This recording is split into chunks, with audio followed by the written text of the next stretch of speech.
Amados, vamos pegar o nosso boletim. Temos aí um assunto importante, não que os outros assuntos tratados aqui não foram, né, e não sejam, mas nesses dias que a igreja está sendo atacada, e muitas vezes nós não sabemos de onde vem esse ataque, e a palavra de Deus é bem clara em nos mostrar de onde que vem. Então, convido a você a ler comigo esse texto de 1 Timóteo 4:1. Vamos ler juntos então? Ora, o Espírito afirma expressamente que nos últimos tempos alguns apostatarão da fé por obedecerem a espíritos enganadores e ensinos de demônios. Pai, dependemos totalmente da Tua graça, do Teu amor, da Tua misericórdia. Glorifica o nome de Cristo nesse estudo, Pai. Amém. No texto acima, Timóteo foi alertado e ficou ciente da chegada de dias nos quais seriam proclamadas heresias perigosas e ameaçadoras para a igreja. Por causa disso, alguns abandonariam a palavra de Deus, a substância da fé, e seguiriam enganadores, falsos mestres, os quais são instigados por Satanás a promover esses erros. Espíritos enganadores atacam de forma especial a igreja de Cristo. Esse ataque é cumprimento da profecia que o Espírito Santo revelou expressamente por meio do apóstolo Paulo. Amados, aqui nesse contexto, Paulo ele encoraja o jovem Timóteo, seu companheiro, que estava em Éfeso, sobre algumas heresias que ameaçavam abalar as estruturas da igreja. Parece que falsos ensinamentos baseados em especulações obscuras haviam tomado o lugar do ensino de Cristo e da vida cristã fundamentada no amor, a qual tinha sido pregado e passado a eles. As pessoas, os mestres, se caracterizavam pelo orgulho, arrogância, discussões vãs e ganância. Qualquer semelhança, como é que é? É mera? Será que é mera coincidência?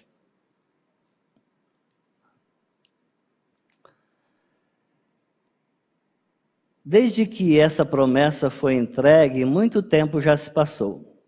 Mas a manifestação de espíritos malignos para o engano dos crentes hoje em dia aponta sem dúvida alguma para o fato de que estamos nos últimos dias. Vocês percebem isso, amados? Ou nós estamos vendo coisa aqui, estamos vendo fantasma onde não tem? Será que a igreja está percebendo isso? E aqui é importante ressaltar, aquele que se diz crente, mas não é de fato, esse será enganado. A palavra de Deus diz isso, não sou eu que estou falando, não. Espero que ao final desse estudo você consiga definir sobre sua condição, e eu também. Nós possamos refletir, analisar, colocar diante de Deus, pedir para o Senhor nos revelar aquilo que realmente somos, se realmente eu criei na minha morte, na minha ressurreição, na morte e ressurreição de Jesus Cristo. E falar é fácil. Segundo a Escritura, enganado é a descrição apropriada a todo ser humano não regenerado. Nós vemos em Tito 3:3. Vamos ler junto? Pois nós também, outrora, éramos nécios, desobedientes, desgarrados, escravos de toda sorte de paixão e prazeres, vivendo em malícia e inveja, odiosos e odiando-nos uns aos outros. Nós éramos assim. Mas pela graça de Deus, aquele que creu foi transformado. A palavra nécio significa sem entendimento, insensato, tolo, isto é, suscetível a engano. Mas aqui, como essas palavras são muito bonitas, né? Mas a gente teve orientação de que essa palavra aqui, nécio, significa ser palermo mesmo. Significa ser estúpido mesmo. Será que eu e você estamos sendo estúpidos ao ponto de não perceber? Ou de não deixarmos que o Espírito Santo nos revele isso? Porque muitas vezes a gente nem percebe, né?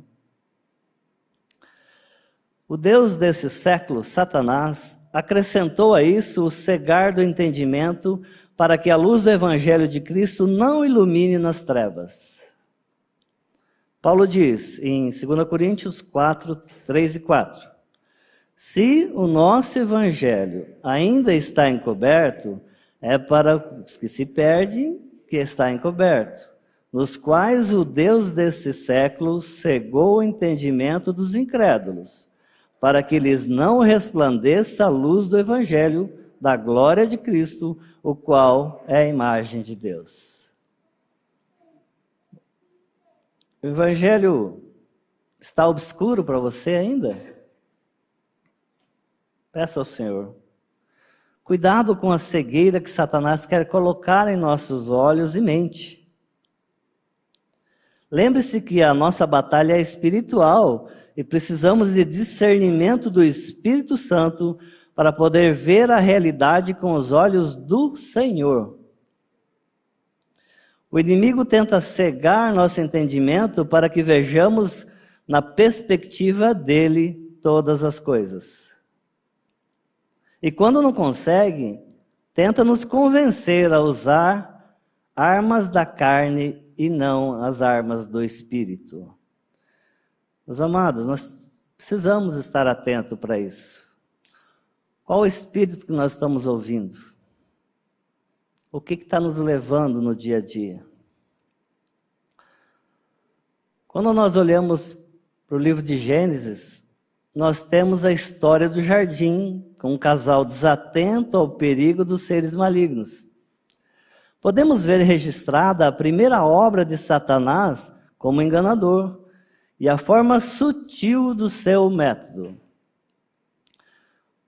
Vemos Satanás trabalhando sobre os desejos e a cobiça da natureza terrena, ocultando seu próprio propósito e desejo de demonstrar Deus como enganador. Meus amados, Satanás não estava preocupado com Adão e Eva, não. Ele estava preocupado em demonstrar que Deus era enganador. Estava preocupado em colocar na mente daqueles nossos representantes ali no Éden, que Deus não era aquilo, que ele tinha falado aquilo, se comer vai morrer, não era bem assim.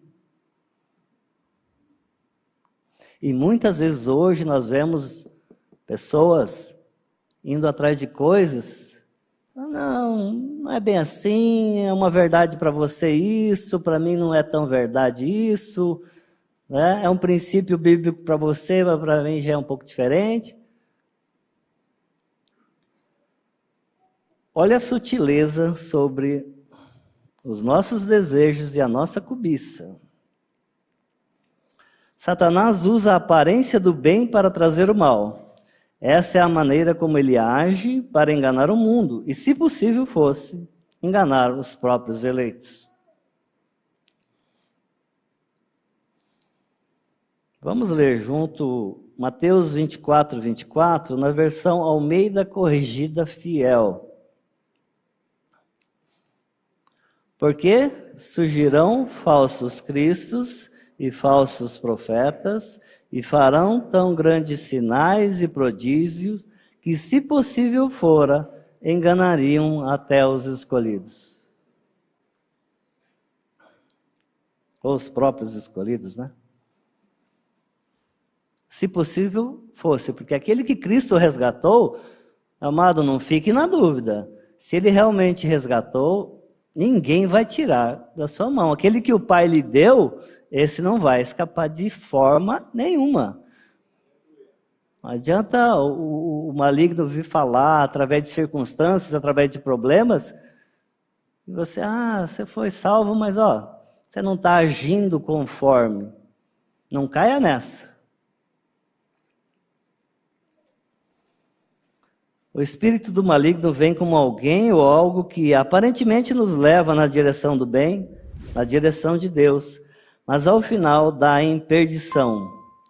Por isso, amados, onde que nós temos que buscar, conferir, ver se é isso mesmo? Na primeira igreja batista? No youtuber aí famoso? Não, gente, é na palavra de Deus. Está na palavra? Senhor, me revela. E o teu Espírito ele pode. E o teu Espírito me revele a tua palavra para que eu não ande em engano. E aí nós temos a carta de Tiago, muito preciosa, a partir do no capítulo 1, a partir do verso 13, mostra-nos claramente que Deus não tenta ninguém. Se alguém te falar que Deus tenta você, cai fora. O diabo sim, com a intenção de nos levar ao pecado. Quando caímos, é por nossa própria cobiça ou desejos pecaminosos. E o pecado, uma vez consumado, gera morte.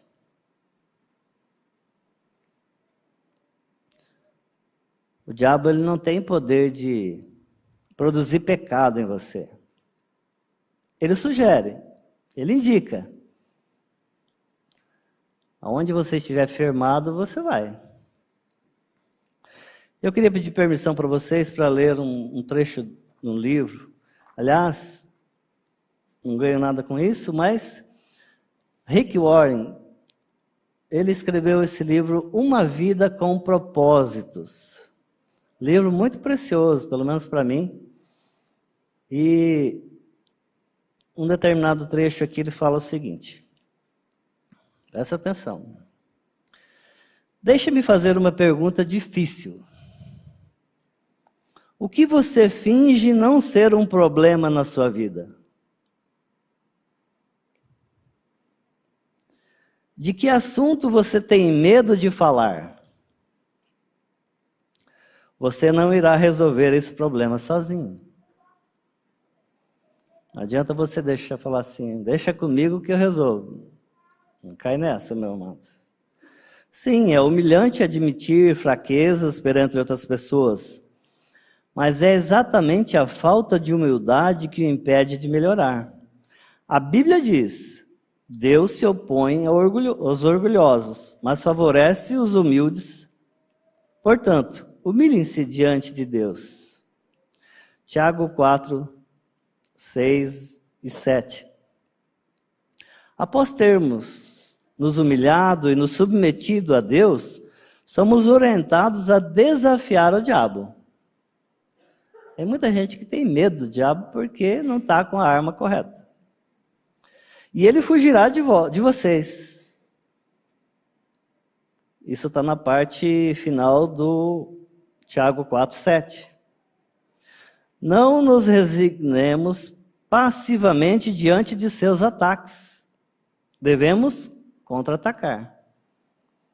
Mas, por favor, não estou dizendo aqui para você enfrentar o diabo sem a palavra de Deus. Sem Jesus Cristo, nós não vamos conseguir. O Novo Testamento descreve muitas vezes a vida cristã como uma batalha espiritual contra as forças do mal, utilizando termos que aludem à guerra. Batalha, conquista, luta, superação. Os cristãos são muitas vezes comparados a soldados que atuam em território inimigo. Esse mundo jaz. Como podemos resistir ao diabo? E aí a palavra explica e Paulo nos ajuda. Revista-se da salvação como um capacete e tome a espada do Espírito, que é a palavra de Deus. Então, amado, sem crermos na nossa morte e ressurreição, sem crermos que a palavra de Deus é a nossa arma poderosa, não entre nessa batalha. O primeiro passo é aceitar a salvação de Deus, crer na salvação de Deus. Você não será capaz de dizer não ao diabo, a menos que tenha dito sim a Cristo. Sem Cristo não temos defesa contra o diabo, mas com o capacete da salvação, nossa mente é protegida por Deus. Lembre-se disso. Se você é cristão, Satanás não pode obrigá-lo a fazer coisa alguma. Ele apenas sugere. Ele não pode te obrigar, se você é de Cristo. Ele apenas sugere.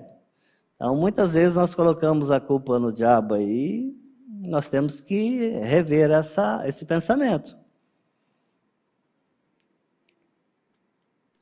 O segundo passo é usar a palavra de Deus como arma contra Satanás. Jesus deu o exemplo quando foi tentado no deserto. Sempre que Satanás apresentava uma tentação, Jesus reagia citando as Escrituras. Ele não discutia com Satanás, ele não disse, não estou com fome, posso aguentar mais uns dias. Ele não falou isso.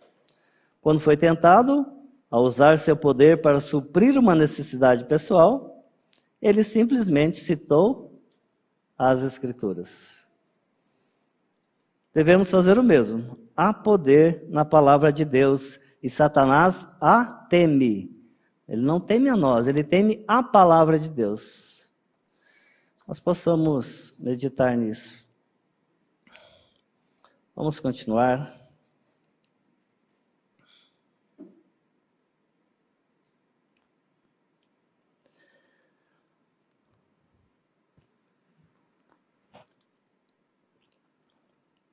Agora, como essa semana nós vimos um vídeo nos grupos aí, o novo nascido peca? Né? Tem gente que acha que não. E eu quero chamar a atenção a você e a mim também, a todos nós, que declaramos e confessamos ser cristãos. A Escritura nos alerta, nos ensina com alguns textos que vamos apresentar agora. O primeiro fala sobre que nós somos enganados se formos apenas ouvinte e não praticante da palavra de Deus. Tiago 1:22, na Nova Almeida atualizada. Sejam praticantes da palavra e não somente ouvintes, enganando a vocês mesmos. A quem eu quero enganar? Aos meus líderes? Aos meus pares? A Deus? Muitos ouvem, domingo após domingo, grupo após grupo, mas não leva a sério o fato de praticá-la. Você é um cristão desses? É um cristão domingueiro? É um cristão que só aparece nas reuniões e depois no dia a dia, no teu trabalho, nos seus relacionamentos, ninguém nem sabe que você é cristão? Cuidado. Mateus 7:24-27. Rubio, esse texto não está aí? Você pode pôr para nós? Pode ser na área mesmo? Mateus 7:24-27. Importante lermos esse texto. Todo aquele, pois, que ouve essas minhas palavras e as pratica, será comparado a um homem prudente que edificou a sua casa sobre a rocha. E cai a chuva, transbordaram os rios, sopraram os ventos e deram com ímpeto contra aquela casa, que não caiu, porque fora edificada sobre a rocha. E todo aquele que ouve estas minhas palavras e não as pratica será comparado a um homem insensato que edificou a sua casa sobre a areia. E caiu a chuva, transbordaram os rios, sopraram os ventos e deram com ímpeto contra aquela casa. E ela desabou, sendo grande a sua ruína. Então, amado, a palavra de Deus, ela nos dá o caminho, ela nos ensina. Sejamos, pois, praticantes. da palavra. Outro ponto, o homem é enganado se diz que não tem pecado. 1 João 1,8. Se dissermos que não temos pecado nenhum, a nós mesmos nos enganamos, e a verdade não está em nós. Muitos preferem optar pela cegueira em vez de encarar a corrupção e a culpa. É difícil, como nós lemos aqui, é difícil reconhecer que somos fracos, que não conseguimos, que dependemos. Mas isso é auto-engano. Rubia, por favor, coloca o 1 João 1, 9 e 10 também, para nós confessarmos essa palavra. Se confessarmos os nossos pecados, Ele é fiel e justo para nos perdoar os pecados e nos purificar de toda injustiça. Se dissermos que não temos cometido pecado, fazemo-lo mentiroso, e a sua palavra não está em nós. Misericórdia, Pai. Outro ponto, somos enganados ao pensarmos ser alguma coisa, quando na verdade somos nada. Gálatas 6:3. Porque se alguém julga ser alguma coisa, não sendo nada, a si mesmo se engana. Espero que estou ressaltando aqui a mesma coisa, o engano, para que nós, pela misericórdia do Pai, sejamos tratados nisso. Muitos têm uma autoconfiança em demasia, fruto de não encontrar em si as falhas dos outros. Qual a referência que está nos pautando? Para quem nós estamos olhando? A minha tendência é olhar para aquele que é mais fraco do que eu. Mas a nossa referência é quem? Jesus Cristo. Ah, o sarrafo é alto? É alto. Mas será que Ele não pode nos capacitar? Será que Ele não pode nos sustentar nisso? A nossa confiança deve vir do alto. Spurgeon fala, cuidado, não existe ministério de críticos na igreja. Nós estamos recebendo bastante gente nova, e se alguém falar que tem um ministério de crítico dentro da igreja, cuidado com essa pessoa, tá? Porque está te levando para um outro caminho. Porque alguns olham somente os defeitos dos outros, sem uma análise do alto dos seus próprios.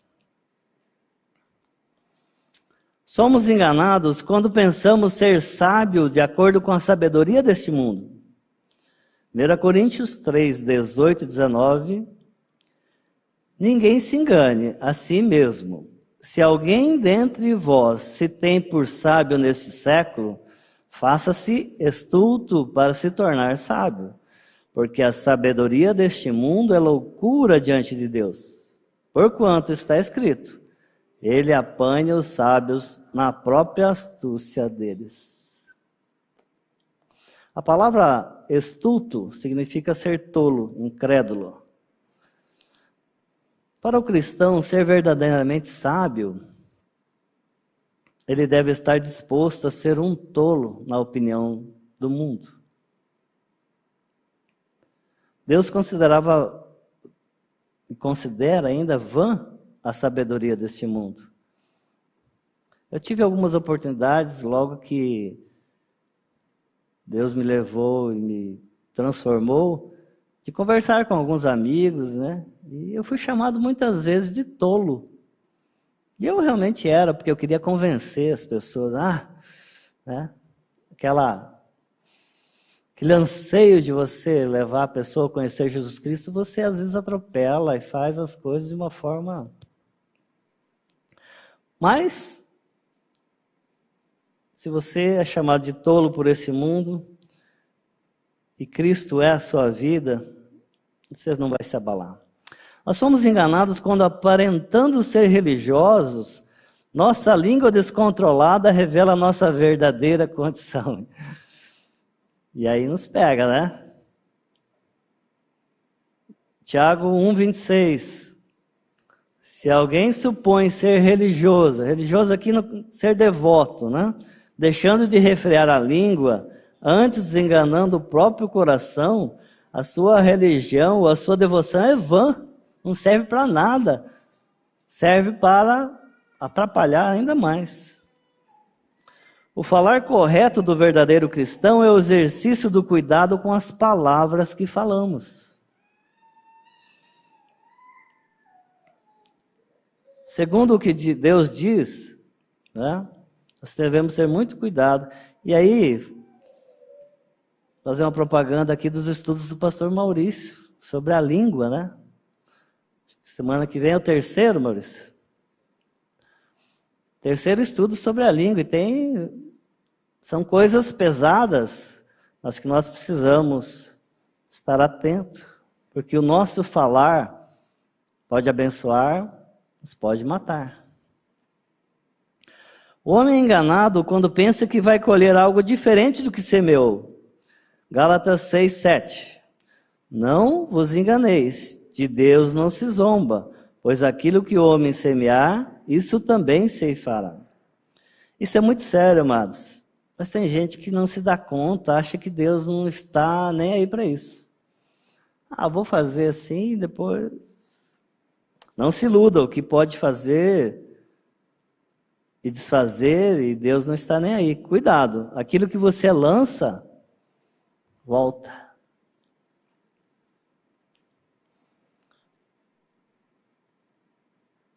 Somos enganados quando agimos injustamente e pensamos que os injustos herdarão o reino de Deus. 1 Coríntios 6, 9, a parte A. Ou... não sabeis que os injustos não herdarão o reino de Deus? Não vos enganeis. Até aí tá bom. Como eu e você estamos agindo nos nossos negócios? Como eu e você estamos agindo nos nossos relacionamentos? Com qual justiça? A minha justiça? A sua justiça? Então, amado, fique atento, porque os injustos não terão lugar na glória de Cristo, mas sofrerão a ira divina. Isso está em 2 Timóteo 2,9, depois você confira. Não sou eu que estou falando, não. O homem é enganado quando pensa que o contato com o pecado não traz consequências sobre ele. Muita gente fala assim, ali não vai me atingir, não. Cuidado. 1 Coríntios 15, 33. Não vos enganeis, as más conversações corrompem os bons costumes. No texto, a palavra conversações significa companhia, relacionamento. Aquilo que você pratica todo dia, é disso que você se alimenta. Lembre-se, você é um espelho também. Seja sóbrio na fé para não ser mau testemunho para os neófitos. Neófitos aqui são aquelas pessoas que estão começando, ou estão conhecendo. Querendo ou não, você será modelo para alguém. Querendo ou não, alguém está olhando para você. Ou para o bem ou para o mal. Mas ele está ali. Ele está ali querendo ver as suas atitudes para, de repente, segui-lo numa coisa boa, ou para ver as tuas pisadas na bola, pisadas no tomate, na casca da banana. Amados, a vida cristã é muito desafiadora. É um campo de batalha. As forças da escuridão se aliçam contra nós, buscando nos fazer grande mal, atacando principalmente a nossa alma, nossa mente. O modo como pensamos sobre essa batalha e a tratamos é fundamental. O engano assalta a igreja vindo do sobrenatural, com capacidade, inteligência, estratégia, planejamento, deixando no chinelo a nossa capacidade humana de reagir, sem dependermos do Espírito Santo. Então, mais uma vez, não ache, não entenda que você pode enfrentar toda essa estratégia do inimigo, porque ele é campeão nisso. 2 Coríntios 11, 3. Mas receio que, assim como a serpente enganou a Eva com a sua astúcia, assim também seja corrompida a vossa mente e se aparte da simplicidade e pureza devidas a Cristo. Thomas Brooke, que viveu entre 1608 e 1680, faz pouco tempo, ele disse: Satanás fala à tua mente e faz com que você se torne frequente na comparação de si mesmo e de seus hábitos com aqueles que têm fama de erros maiores ou que você possa dizer serem piores que você. Aquilo que eu falei, a comparação, eu me comparo com o mais fraco, eu não vou me comparar com o mais forte. Mas isso é um trabalho de Satanás na nossa mente. Cuidado, veja o que aconteceu com o fariseu em sua oração. Obrigado, Senhor, porque não sou como os demais. Misericórdia, misericórdia. Somente a verdade de Deus pode desfazer as doutrinas provindas dos espíritos de Satanás. Toda a verdade vem de Deus e tudo que é mentira vem de Satanás. Vamos ver João 8,44. Vós sois o diabo, que é o vosso pai, e querer satisfazer-lhes os desejos. Ele foi homicida desde o princípio e jamais se firmou na verdade, porque nele não há verdade. Quando ele profere mentiras, fala do que lhe é próprio, porque é mentiroso e pai da mentira. Mas Jesus Cristo também declara, aí faltou um também, porque tanto em cima como embaixo é Jesus Cristo falando. Jesus Cristo também declara em João 8, 31 e 32. Se vós permanecerdes na minha palavra, sois verdadeiramente meus discípulos, e conhecereis a verdade, e a verdade vos libertará. A verdade relacionada a todos os princípios e leis de Deus, do Deus da verdade, é Jesus Cristo. Com quem nós vamos ficar? E aqui, para mim, pelo menos, é muito fácil. Eu vou ficar do lado de Deus, é claro. Né? Agora, entre o meu falar e o meu agir, entre a minha luta e o meu descansar, é aí que nós temos que ver em qual lado nós vamos ficar. Guerra é a palavra-chave de Apocalipse. Guerra em uma escala nunca sonhada pelo homem mortal. Guerra dos tremendos poderes contra o Cordeiro, contra os santos, contra a igreja. Guerra em muitas fases e formas, até o fim. Quando o Cordeiro e todos os que estão nele, os chamados, os eleitos, vencerão. Aleluia. Apocalipse 17, 14. Pelejarão eles contra o Cordeiro, e o Cordeiro os vencerá. Pois o Senhor dos senhores e o Rei dos reis vencerão também os chamados, eleitos e fiéis que se acham com ele. Aleluia! Glória ao Cordeiro Santo e Senhor das nossas vidas. Porque é contra ele, não é contra você, nem contra mim. Entenda isso. É contra o Cordeiro. Lá no Éden, o ataque foi contra Deus, dizendo que ele era mentiroso, enganador. Quando Cristo veio, a mesma coisa. A igreja está firmada aonde, amados? A passagem de Efésios 6, 10 e 18 nos dá um quadro de referência bíblica para a batalha espiritual. Ela nos provê uma perspectiva que pode modelar a nossa vida diária, mostrando-nos como nos envolver corretamente nesse grande conflito. Porque é a pergunta, o que eu faço então? Vai para a palavra.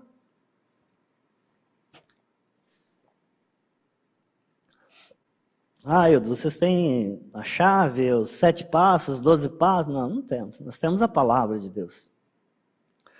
Como cristãos, nosso primeiro passo para travar com sucesso essa batalha é reconhecer as nossas fraquezas e a suprema força do nosso Senhor, pois a nossa mente é o campo principal dessa batalha.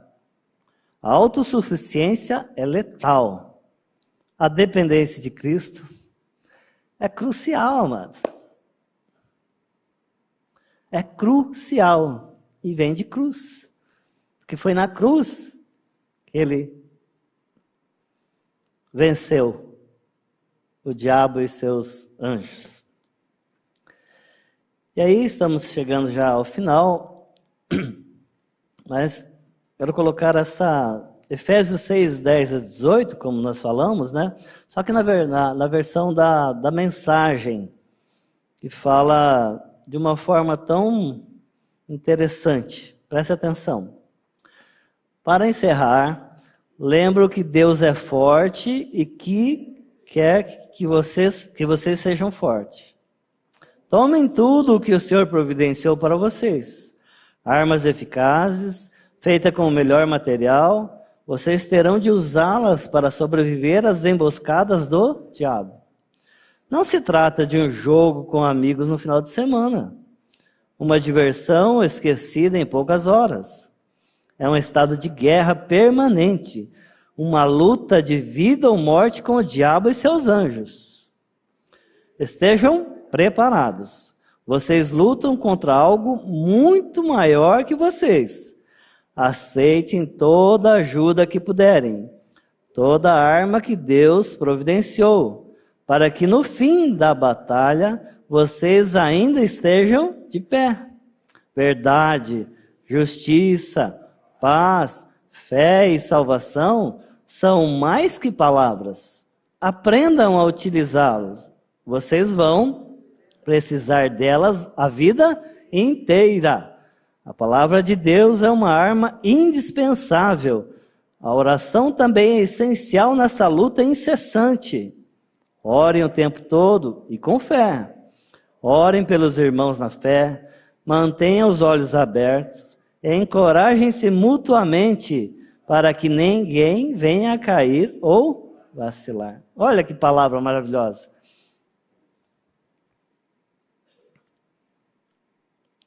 Somente a dependência total do nosso Senhor e Salvador Jesus Cristo, a palavra revelada pelo Espírito e o olhar amoroso do Pai, pode nos dar a vitória diária. Outro texto das Escrituras que nos ensina a ficar alerta e detectarmos o perigo de espíritos do engano é 1 João.